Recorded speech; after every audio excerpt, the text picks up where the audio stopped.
السلام عليكم. لو انت من العيال بنت اللي بتلعب مراهنات فالحلقة دي ليك. انت كشاب بتلعب مراهنات هيبقى لسبب من التلاتة.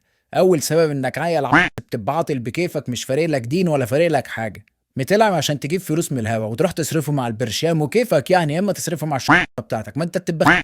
السبب التاني انك بتبقى شغال وكل حاجة بس عينك فارغة وبتدور على السهل وعايز تزود دخلك بأي حاجة وسط الظروف الصعبة، فبتدور على حل حرام حلال مش فارق لك أي حل وخلاص وتبقى برضه. الحالة التالتة بقى لو انت راجل عالظبط وشغال وعارف ربنا، بس اشتنك وزك انك تجرب مرة في التانية مع صاحب ابن جه قال لك خد جرب، طب شوف التفاحة دي بتاع، ولما تجرب تلاقي الله ده جميلة بس برضه ضميرك مأنبك، بيبقى فيك بذرة انسان صالح وصدرك عمال يكرت لك عشان انت بتعمل حاجة غلط وضميرك فايق، والتلات اشخاص دول مختلفين. والسبب المشترك اللي خلاهم يلعبوا لعبة المراهنات دي ضعف الدين عندهم ده اكيد طبعا، والظروف برضو اللي ضيقة على الناس شوية، وان البلد صعبة ومحدش عارف يعيش والكلام اللي احنا حافظينه ده.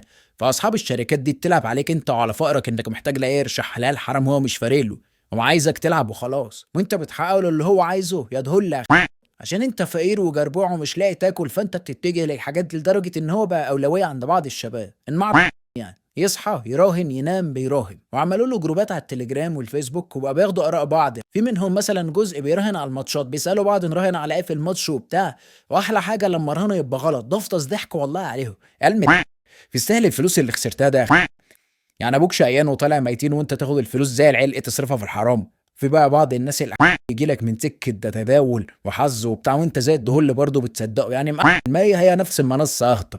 واحد قال لك ده مراهنه والتاني قال لك تداول، وانت عيني بتروح ورا التداول عشان تريح ضميرك بس، وانت زي العلق مصدقه وماشي وراه. انت يا ابن الحلال استغفر ربك وارجع توب قبل ما باب التوبه يقفل، وصدقني محدش هينفعك، انت هتبقى فرداني قدام ربك مش هتعرف تودي وشك منه فين، فتوب واستغفر وبطل اللي انت بتعمله ده رمضان داخل يا اخي حتى يعني.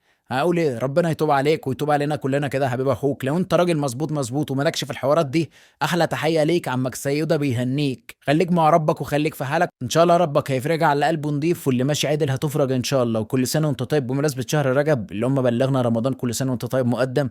السلام عليكم، كان معاك سيد الحكيم، اتمنى الحلقه تكون عجبتك، لو عجبتك اعمل سبسكرايب ولايك وفعل الجرس. خش شوف باقي الحلقات اللي فاتت على القناه وشوف باقي الفيديوهات التانيه رموزه بيعملها.